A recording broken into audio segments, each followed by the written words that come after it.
A sword can kill a person, but an idea? That's supposed to be fireproof. So how do you kill an idea? Simple, you don't. You just erase every single memory that had ever existed. For thousands of years, the best way to destroy a people wasn't to conquer their armies, but to burn their history. This is the story of the world's oldest delete button and the empires that were not afraid to use it. Losing a book is a tragedy. Losing a library is like losing a piece of our collective soul. It's an act of cultural vandalism so profound, we actually have a word for it. Biblioclasm, the deliberate destruction of books. The most famous, almost mythical example is the Great Library of Alexandria. For centuries, it was the intellectual sun of the known world, a place where all the knowledge of ancient civilizations was gathered. Its slow, painful death over centuries, from fires, neglect, and political turmoil, has come to symbolize the ultimate loss of knowledge. Historians still debate exactly how it all went down and how much was lost. But the idea of Alexandria still haunts us. It represents a ghost library, full of scrolls we can never read and answers we can never know.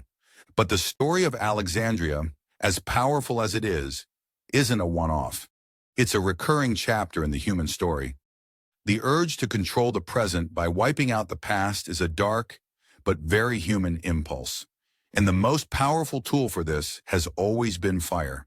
It's fast, it's absolute, and its message is terrifyingly clear. What was once written is now ash. To understand this impulse, we're going to travel across empires and ideologies to see how the exact same tactic was used by an ancient emperor in China, a zealous Spanish friar in the New World, and a totalitarian regime in the heart of modern Europe. Each one believed that to build their new world, the old one had to be permanently deleted. Tourne-d'Orsay. Section 1. The First Emperor's Bonfire. Our first stop is 3rd century B.C. China, in a land freshly and brutally unified. The man who did it was an emperor of unparalleled ambition, Qin Shi Huang. You probably know him for the silent terracotta army built to guard his tomb, but his living legacy was all about control. After a lifetime of war, the first emperor faced a new kind of enemy. Not soldiers with spears, but scholars with scrolls. China at the time was buzzing with different philosophies known as the 100 Schools of Thought. Confucianists, Taoists, and others were all debating how to live, how to govern, and the nature of the universe.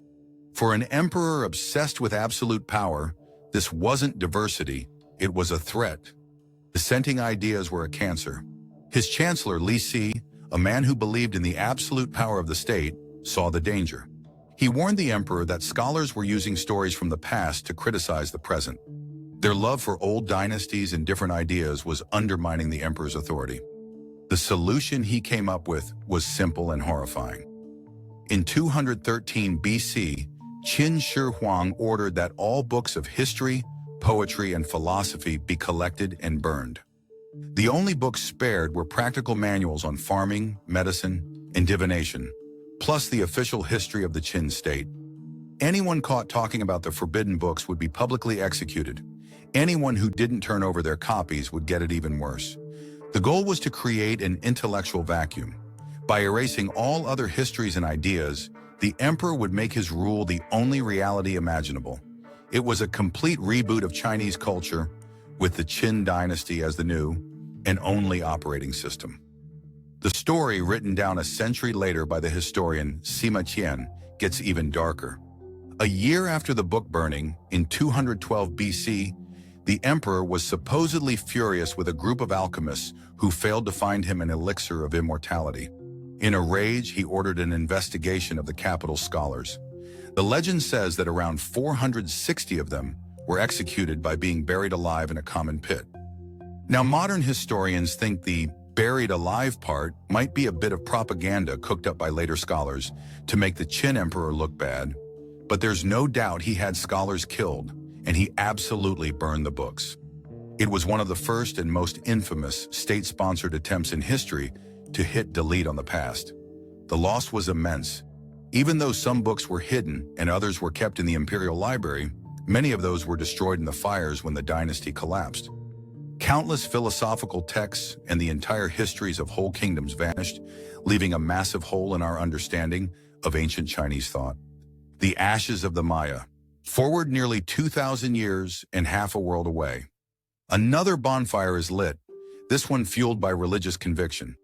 We're in the Yucatan Peninsula in the 16th century, home to the descendants of the Maya civilization. Their great cities had been swallowed by the jungle, but their culture was still alive. They had one of the most advanced writing systems in the ancient Americas, and their knowledge was kept in beautiful, screen-folded books made from fig bark paper. The Maya codices. Forward nearly 2,000 years and half a world away. Another bonfire is lit, this one fueled by religious conviction.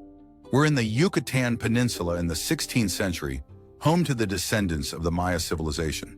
Their great cities had been swallowed by the jungle, but their culture was still alive.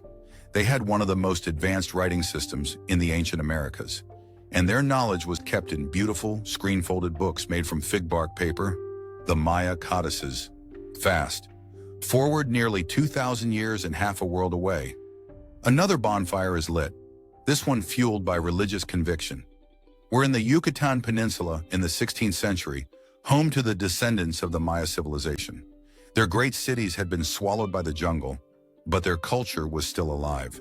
They had one of the most advanced writing systems in the ancient Americas, and their knowledge was kept in beautiful, screen-folded books made from fig bark paper, the Maya codices. These codices were treasure troves of wisdom. They held precise astronomical charts, calendars that tracked time with stunning accuracy, prophecies, myths, and the histories of their kings and gods. They were the memory of the Maya people. Then the Spanish arrived. With them came Franciscan friars, whose job was to convert the native people to Catholicism. One of these friars was Diego de Landa. When he got to the Yucatan in 1549, he was actually a keen observer, learning the Maya language and their customs, but his curiosity was soon swallowed by his fanatical zeal. When he found out that many of his converts were still practicing their old religion in secret, his mission turned into a brutal inquisition. To Landa, the Maya codices weren't the records of a great civilization, they were tools of the devil. He later wrote, with a chilling lack of regret, "We found a large number of books in these characters, and, as they contained nothing in which were not to be seen as superstition and lies of the devil, we burned them all, which they, the Maya, regretted to an amazing degree, and which caused them much affliction."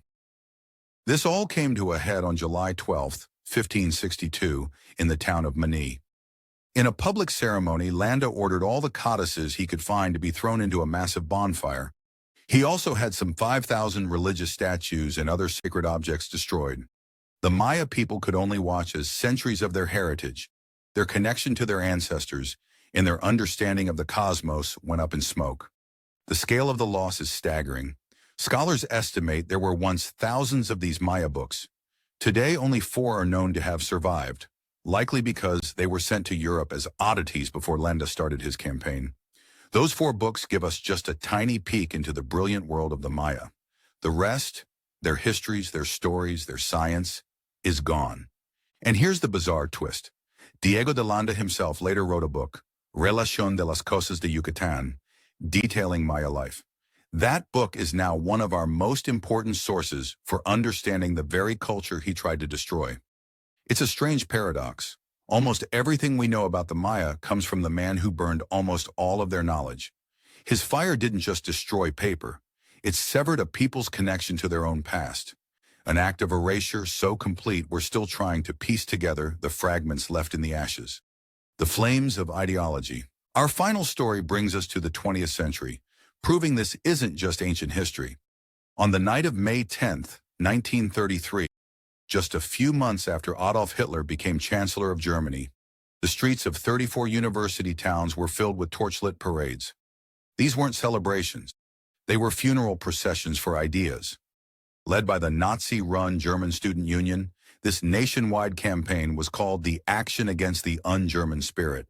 In Berlin, about 40,000 people gathered to watch students and SA stormtroopers throw tens of thousands of books onto a giant bonfire.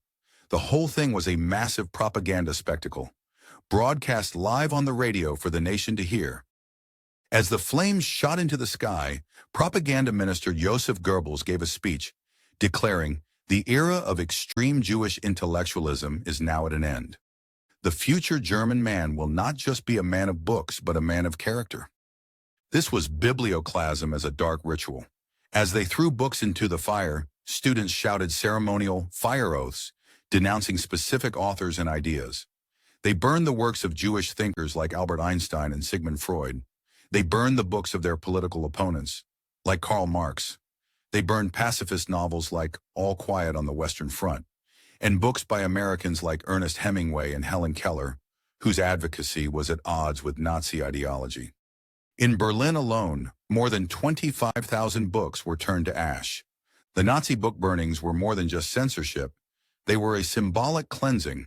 The fire was meant to purify the German spirit of anything foreign or decadent. It was a public declaration that the intellectual freedom of the Weimar Republic was over. A new era was dawning, defined not by reason and debate, but by a single, brutal ideology.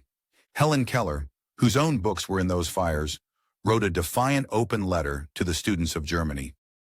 "History has taught you nothing if you think you can kill ideas," she wrote. "Tyrants have tried to do that often before, and the ideas have risen up in their might and destroyed them." But maybe the most chilling response came from a ghost. One of the authors whose books were burned that night was the 19th century German Jewish poet Heinrich Heine. A century earlier, in a play, he had written a line that would become a terrifying prophecy for the 20th century. "Where they burn books, they will, in the end, also burn people."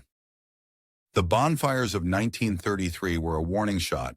They were a symbolic act that cleared the way for the very real violence to come. It was deleting memory as a declaration of intent. These stories are a powerful reminder of just how fragile our connection to the past really is. And the fight to preserve knowledge is far from over. If you believe these stories need to be told, subscribe to the channel and join the conversation below. What other moments of historical erasure do you think the world needs to know about? From Qin Shi Huang's imperial court to the public squares of Nazi Germany, the pattern is eerily the same. Fire is the ultimate weapon of the autocrat, the zealot, and the ideologue. It's a weapon aimed not at the body but at the mind. It doesn't just destroy books. It destroys the possibility of dissent, the memory of other ways of life, and the very identity of a people. And this is not just history. In 1992, during the siege of Sarajevo, Serbian forces deliberately shelled the National Library of Bosnia and Herzegovina. Over 2 million books and documents were incinerated, a targeted attack on Bosnia's multicultural history. It was an act of memoricide, the killing of memory designed to erase the very evidence that different peoples had ever lived together in peace. Today, our libraries are becoming digital, our knowledge stored on servers and in the cloud. We like to think this makes it safer, that data is harder to burn than paper. But this new library has its own vulnerabilities. It can be wiped with a keystroke, corrupted, or just lost to decaying hardware. The delete button has changed, but the impulse to press it hasn't gone away. The ashes of these libraries teach us a vital lesson. Knowledge isn't a guarantee. It's a treasure that has to be actively protected, curated, and fought for. Every book saved, every archive preserved, every story told is an act of defiance against the fire. It's a declaration that our collective memory is not for sale, and it will not be erased. Because while a sword can kill a person, and fire can turn a book to ash, an idea, once it's been shared, might just be the most resilient thing in the world.